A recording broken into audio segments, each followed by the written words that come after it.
just wanted to know that how you prepare for the RC basically, because there's a question like main idea questions, the inference questions. So what was your, how you used to, solve these questions? So were you used to read a whole passage, or you have some, the techniques that you were using to solve such questions, which are based on the main idea inference type of questions?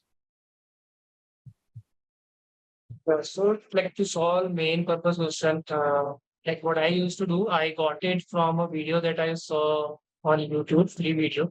So there they told you how to read a passage. There's a technique that they call involve and evolve.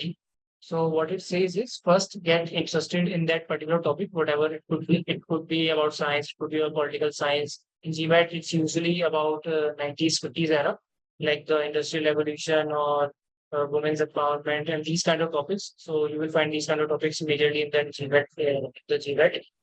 So first of all, try to be as interested as possible, and then there will be transition words like yet, therefore, these kind of words. So as you are going through, just go through these, like focus on these kind of words in at least in initial days.